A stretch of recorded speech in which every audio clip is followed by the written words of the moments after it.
What's up, everyone? This is Anthony Pompliano. Most of you know me as Pomp. You're listening to Off the Chain, simply the best podcast in crypto. Let's kick this thing off. The following episode is part of the Off the Chain automation series, sponsored by IOTA. The goal of this special series is to explore the intersection of distributed ledger technology and automation, specifically around digital currencies, digital wallets, and machine-to-machine transactions. My core belief is that every stock, bond, currency, and commodity will eventually be digitized, and distributed ledger technology will empower the full potential of automation to be realized. IOTA is the sponsor of the automation series. Their mission is to support the research and development of new distributed ledger technologies, including IOTA Tangle. The IOTA Foundation encourages the education and adoption of distributed ledger technologies through the creation of ecosystems and the standardization of these new protocols. You can find out more about the automation series and IOTA in the show notes. Anthony Pompliano is a partner at Morgan Creek Digital. All opinions expressed by Pomp or his guests on this podcast are solely their opinions and do not reflect the opinions of Morgan Creek Digital or Morgan Creek Capital Management. You should not treat any opinion expressed by Pomp as a specific inducement to make a particular investment or follow a particular strategy, but only as an expression of his opinion. This podcast is for informational purposes only. All right, guys, bang, bang. I am here with Tom. I'm super excited to do this. You are Mr. Research in the crypto world. Shout out to my Delphi guys, though, too. They're like the Tom Lee of the future. Thank you so much for taking time to come and record. Thanks. Good to be here. Absolutely. Your background first, so that we know your perspective for the conversation. What did you do before Fundstrat? So I've been a research analyst since 1993. So for the last 27 years, studied companies and markets. For the first half of that, I was a technology analyst. I covered the wireless industry. People take for granted today that wireless is everywhere, but in 1993, there were 34 million cell phones. Today, there's 4.5 billion. And in the early 90s, everybody thought cell phones were going to be yuppie toys. And, I think that I was very lucky because I was in my 20s covering an industry that was not really considered legitimate, but growing very quickly. And I started to get recognized in this thing called Institutional Investor, which is this research poll that rates analysts, and I became ranked very quickly. I was one of the youngest people to become II ranked. And I think the reason I was kind of recognized by our clients was I had a different perspective of how technology would be used in wireless, because to me, it was a quantum leap in utility. I think a lot of people thought wireless was going to be a way to protect traditional long distance and local telephony. And so I think that perspective really helped. And then in the early 2000s, I switched from wireless to doing bankruptcy research. And I wrote a report called the Chapter After Chapter 11. I talked about how companies that were in bankruptcy were actually better investments than people realized, because once a company goes into bankruptcy, it becomes illegitimate and orphaned. And so as it emerges, no one wants to touch it again. So it turns out those are great stocks. And JP Morgan really liked sort of what we were doing there, and then asked me in 2007 to become their Chief Equity Strategist and write about markets broadly. And so I've been doing that for the last 12 years. And then 4 years ago, we started Fundstrat with my partner, John Bay. And it's kind of the same thing. We just focus on institutional investors, and we give them really detailed, highly research on markets and views, and that's what we do.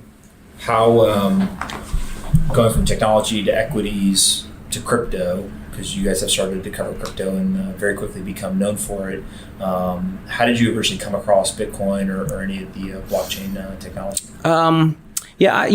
Bitcoin was on the periphery while I was at JP Morgan. Our FX strategist at the time was writing about it. And in 2014, he even posited the idea that someday it might be in a currency basket.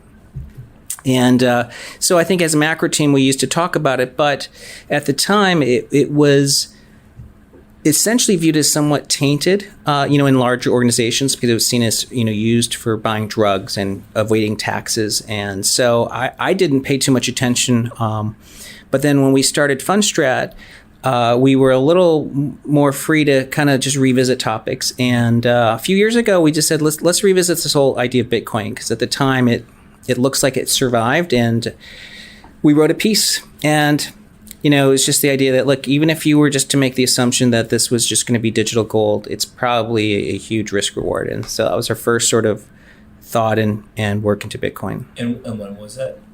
That was mid 2017, right? Yeah. 2017. Yeah. And then the name Fundstrat, where's that come from? So it's just a concatenation, fundamental strategy. And that's what we are. We're a bottoms-up firm that look at bottoms-up data, but we develop that into a macro strategy view. I think it's different. Our clients tend to view us as differentiated because strategy work tends to be high level, based on macroeconomic inputs to derive views. Our view is the idea that not only are top-down important, which it is important, but bottoms-up really helps to confirm or identify variance. Mm-hmm. So we do Fundstrat.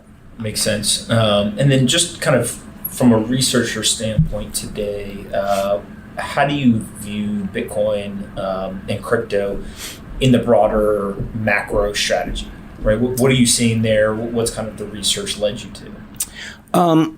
I think that if we looked at how funds, institutional hedge funds, and individual portfolio managers have survived the past 20 years, they've really adopted and understood the importance of network value companies, so companies where network effects really come into play. It's like your former company, Facebook, all the social media companies. But it's also true that these sort of platform entities and growth are asset-light businesses. And that's really what we've seen outperform in the macro world. Crypto really fits well into that. Bitcoin is really the ultimate network value asset. And it's exactly how the dollar is, right? The dollar is as strong and as well funded as is. Even people argue it's because of the military. I think it's just because it's really widely used. So I think over time, as Bitcoin's adoption grows, I think it's still a very small number of active users. And as its volatility improves, I think it becomes a true asset class. But we're still years away from that. For sure. And one of the trends I want to spend some time talking about is the intersection of automation and cryptocurrency or digital tokens. We're doing this automation series. And so what I'm really thinking through is anytime you get multiple macro trends that either intersect or kind of combine, it is usually a point of great value creation. Right. And so maybe share a little bit about what you're seeing from public markets and outside of the crypto world, just on the automation front. We can talk about that a little bit, and then we'll get into kind of the intersection with digital assets. I think automation is really a mega trend. I think it's a trend that's bigger than a lot of industrial revolutions. Okay. And why do you think that? Well, I think that there's two really unique things happening in the world today that at this moment is creating, the big window for automation. One is cellular technology and penetration, and the speed of networks is fast enough now to really enable effective machine-to-machine communications. It was funny because in the late 90s, we used to call it telematics. The idea that, when you have mobile, cars can talk to each other or devices, and the handshakes took too long. It was easy to intercept a signal. You couldn't authenticate if it was a genuine communication, so it was too early. Today, with 5G, machines can now speak and handshake and authenticate information that gets lost today. But I think the second really important thing, and I don't think people fully appreciate this, but for the first time in 50 years, the world is running out of labor. So from 1974 to 2018, the prime age workforce globally grew faster than the total population. And it resulted in that 50-year period, 611 million excess growth on a 7 billion global population, which works out to 27 percentage points more workers available for every unit of output. So, for the last 50 years, you didn't have to worry about being asset heavy or necessarily robots because there was so much cheap labor somewhere. we've now completely flipped. So in the next 10 years, the world is going to be short 80 million workers. So automation and IoT is going to be born out of necessity. So it's not the Terminator scenario. It's more that we're just going to have a shortage of workers. Yeah, when I think of automation, there's definitely the doomsday of, hey, we're going to displace a bunch of workers, like life's over, humans are going to be replaced by all these machines. And for me, it's like, haven't we heard this before, right? Where there's been so many other disruptive technologies that it was going to put all the humans out of work. And actually what it did was it got us out of work that a lot of people didn't like, or it wasn't very good use of our time, and it freed us up to go do other things, to create, to build things, etc. Yeah, it's actually the betterment angle is really the important thing. I think a really similar example is how frozen food disrupted farming. Okay. So, in the 1930s, 36% of the U.S. labor force were farmers. Mm-hmm. And if you said in 1936, by 1959, only 5% of the population would be farmers, some economists would say, oh, you're going to have a massive collapse of the U.S. economy because you're going to put 29% of the workforce out of work. Well, the disruption was because of flash frozen. Flash frozen reduced the spoilage. 40% of fresh food spoiled. It transformed the grocery store. The grocery stores used to almost always be fresh, now it became frozen. And it caused a massive deflation in food wallet. Food used to be 20% of the wallet, and it's now less than 10. But that drop in 20 to 10 created discretionary money to go traveling, for people to buy TVs. So it actually created a lot of leisure time and productivity in America. And of course, the U.S. boomed. So, taking farmers and putting them into factories was really productive. Absolutely. And as this happens, do you have a sense of automation becomes just more pervasive through various aspects of work today?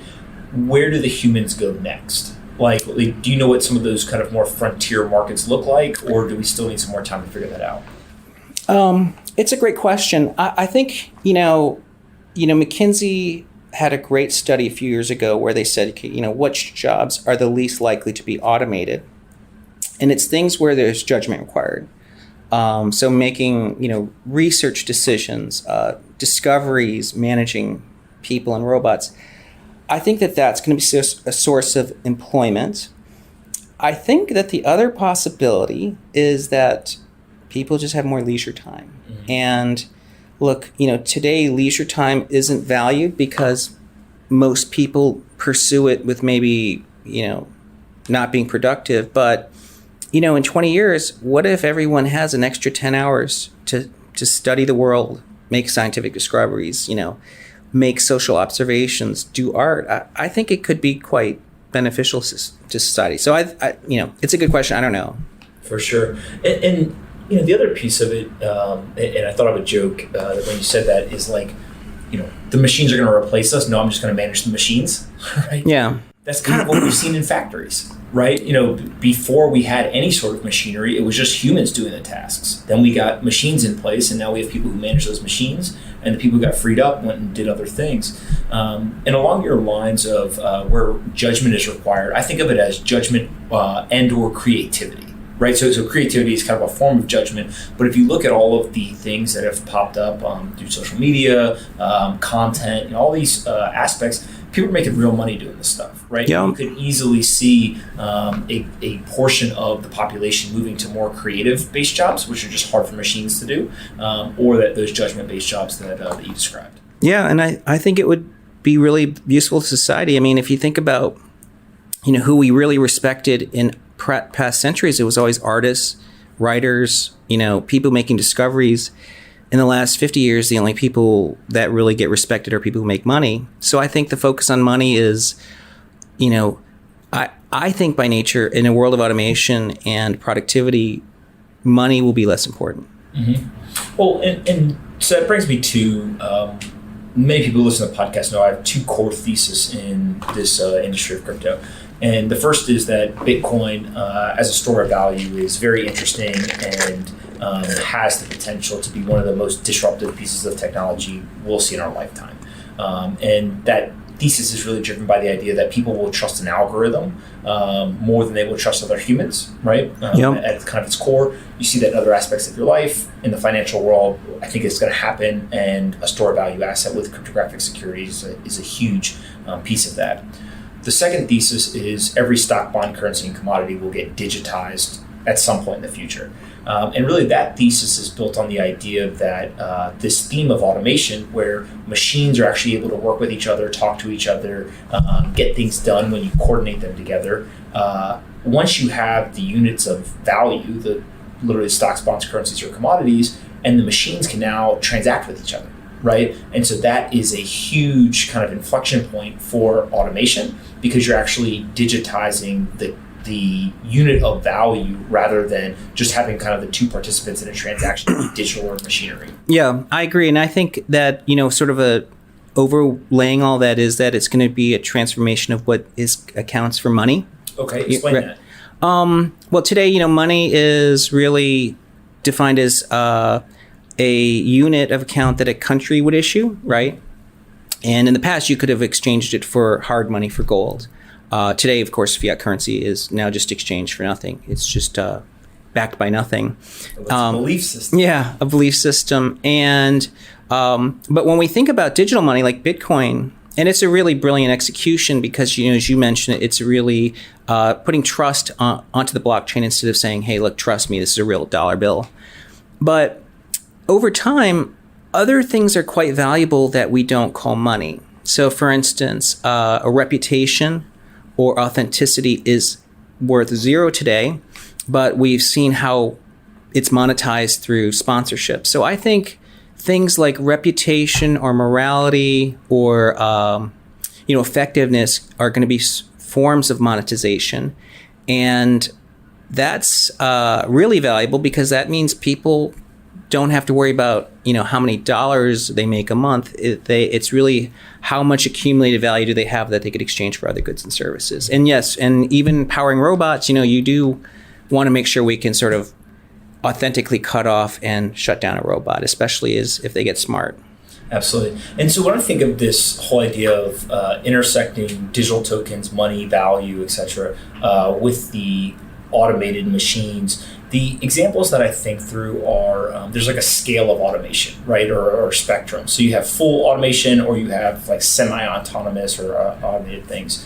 And easy examples are, you've got a car, it's going to drive down the road rather than stop, have a human pull out fiat currency out of their pocket and hand it to another human who then does some accounting, right, and gives you change, and you keep driving. That car can simply just drive over a sensor. It basically pays from the car a digital asset to the road, right, yep, or the sensor. All of the accounting is automated. All of the transactions automated. The person never even has to slow down. They just drive, right? We kind of have this with like an easy pass, right? So you can kind of drive through. It's just got a little bit more friction than this fully digital system. Are there other examples where you guys have thought about or come across in your research where you think that there's like very obvious intersections or things that you get excited about in that? Well, so autos, I think, interestingly, is probably one of the most important and obvious and really a huge deal. Okay. Because it really blends the idea of like what's money versus time. Mm-hmm. To give an example, when the government measures productivity, it's measured in tenths of an hour's worked. So tenth of an hour worked gained is a productivity miracle. Okay. A tenth of a 40-hour week is basically a tenth of 40 hours, which is, it's like 10 minutes. Mm-hmm. So if you can cut out 2 minutes out of someone's commute, right, out of a 40-minute commute, that is a productivity miracle. And automation, whether it's, like you said, passing an easy pass or you're charging on the road instead of, at a charging station, or traffic is optimized, that's a productivity miracle. Mm-hmm. And that would show up as like, oh my gosh, the U.S. is having a productivity boom. In fact, commute times in the last 40 years have increased in the Northeast. So it takes longer for people to get to work the same distance. And so, you could extend how people commute. So I think, what you've described is the single most practical use of automation. But there's others. I mean, I'd say financial transactions broadly, anytime that you're exchanging money, is probably the best place to look for automation to boom. Today, if you look at global financial industry share of GDP, so what they call value capture, according to the OECD, it's 6% of GDP. So that means six. That means the average person spends 3.5 weeks a year paying for the right to use the financial system. So you're spending a month of your salary just to say, oh, I want to use this monetary system. So I think automation and IoT really take away that friction. And it should be, people should spend 1 day of their salary a year to use the financial system. That's a huge amount. That's $4 trillion unlocked. And another example, way to think of it is, today banks lend and they're primarily in charge of determining if you're a good credit.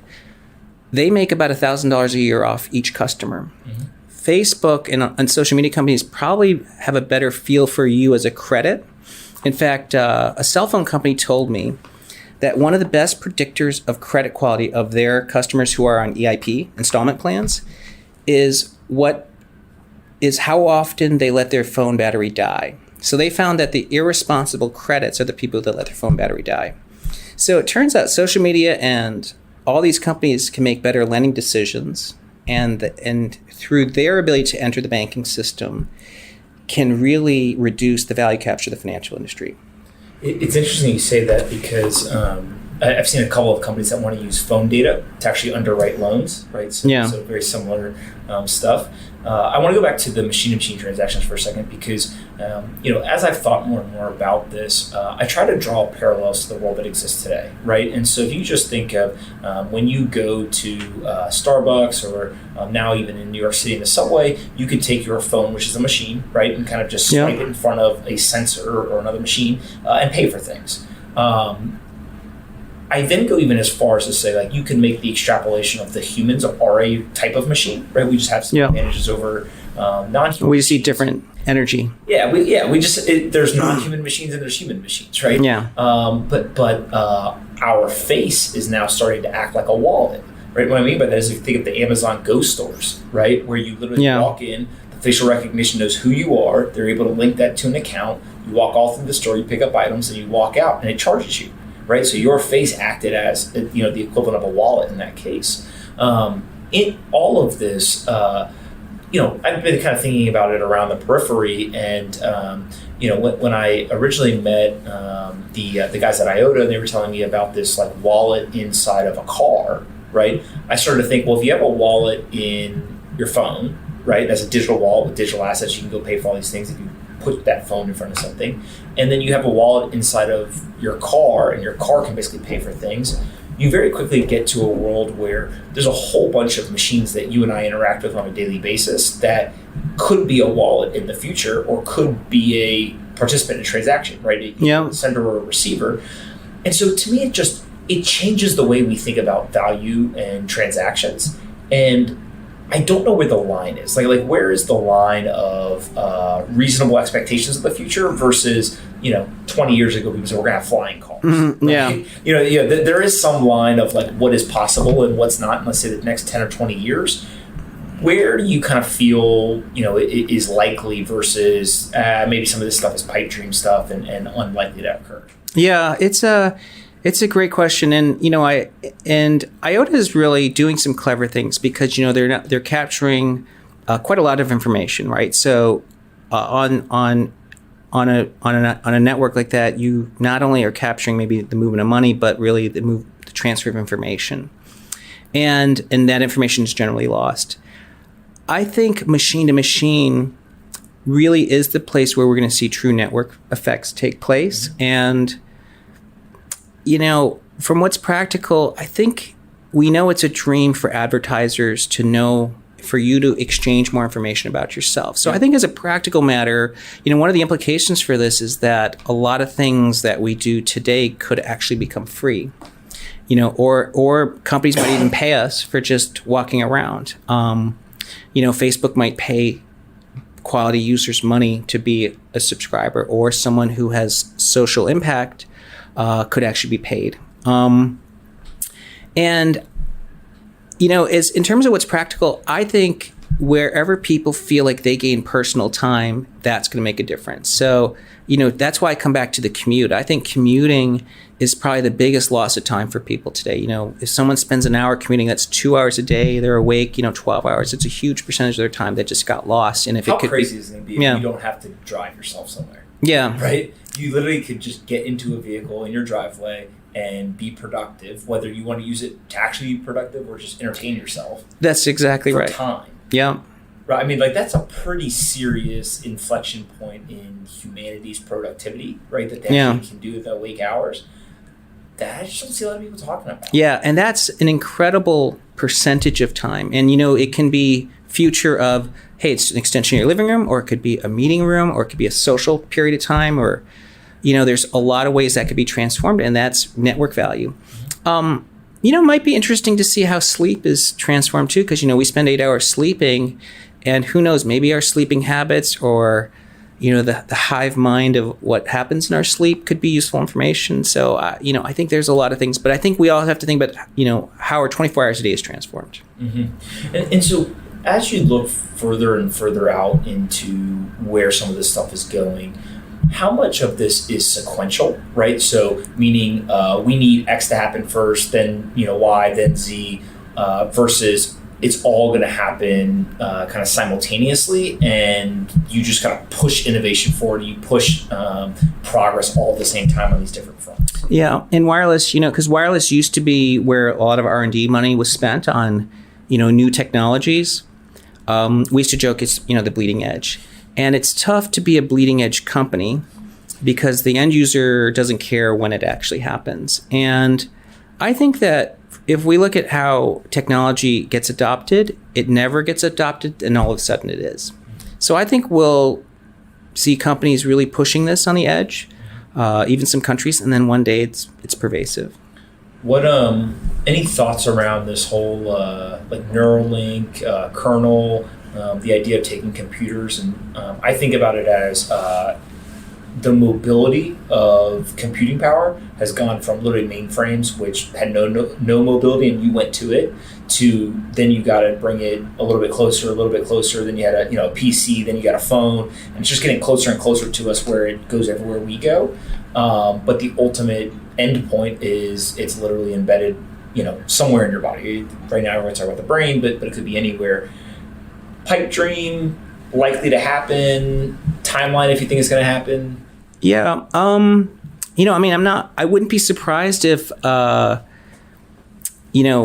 some of this outbound type of things get implanted, because, I think there's medical uses for that. I think the average person would get very concerned about privacy and getting hacked, because, imagine if someone had a sensor and they didn't want someone to find out they're meeting their, they're cheating on their wife or something, and it sends it to the wrong channel. So I don't know. It's interesting. It's going to be an interesting world, because, the younger generations are really comfortable sharing their information. There's many surveys that I've seen, and these are global surveys that show young people trust technology companies way more than they trust banks or governments. So they might be very comfortable sharing this information. And, maybe it'll just be the old guard that sort of, puts a Faraday cage on their body just so that they don't get personally hacked. For sure. Well, and I think, it's kind of like this sci-fi becomes reality at some point. And so if you think through, I've been watching movies, for years where somebody hacks the pacemaker, right, in somebody's body. And then if you watch Black Mirror episodes, I literally think I've seen probably 2 or 3 of them, so I'm not a huge watcher of it. But the 2 or 3 I've watched, every time I'm like, wow, that's pretty crazy.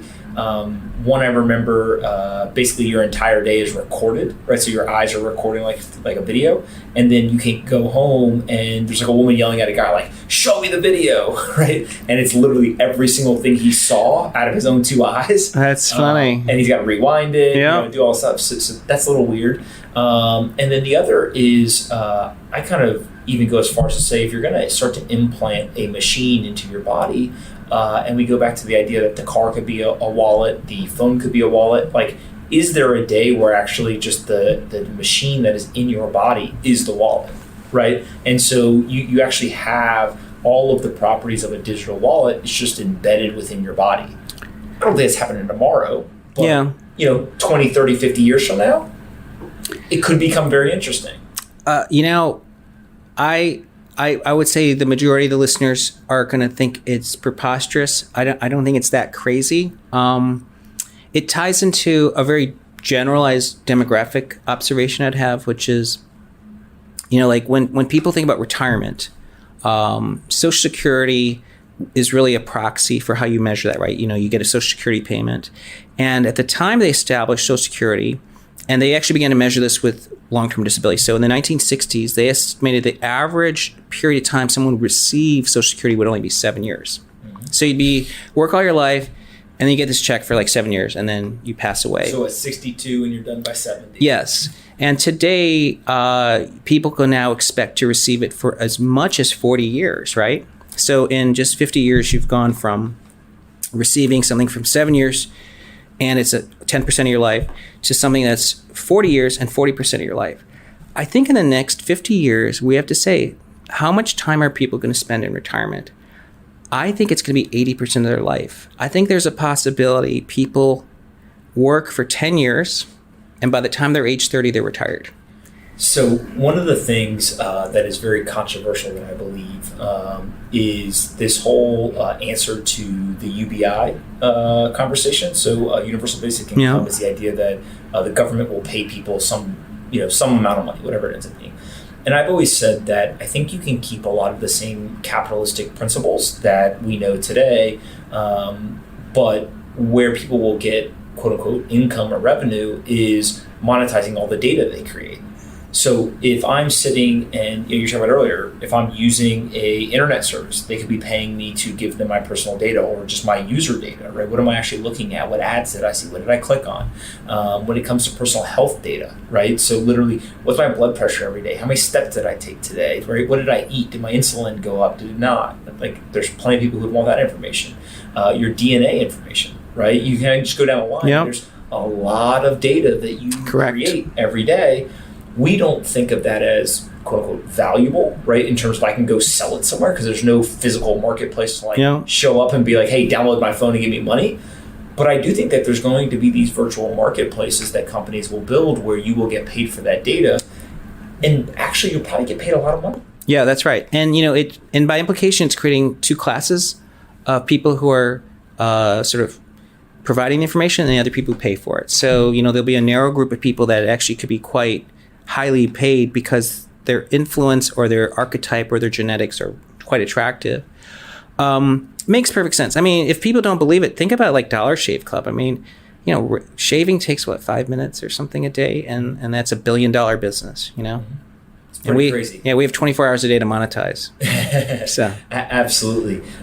Before we wrap up, any at that intersection of automation and crypto, any kind of big guesses as to things that are coming that maybe people aren't thinking about? Well, again, I think what our team's been working on is looking for ideas where there are really fast blockchains. So I think Bitcoin already occupies a vector that is going to be tough to challenge. I mean, look, after 10 years, nothing has replaced Bitcoin, and Bitcoin's Bitcoin. Nothing's even close. Nothing close, exactly. Right. Like when we watch television, they don't even know another word other than Bitcoin. Like they don't even think that there's other assets, right? In terms of the conversation. If you're just watching and didn't know anything, like, well, there's Bitcoin, and then there's like all these other industries. Exactly. and it's a myth when people think Internet 2.0 companies came way after Internet 1.0.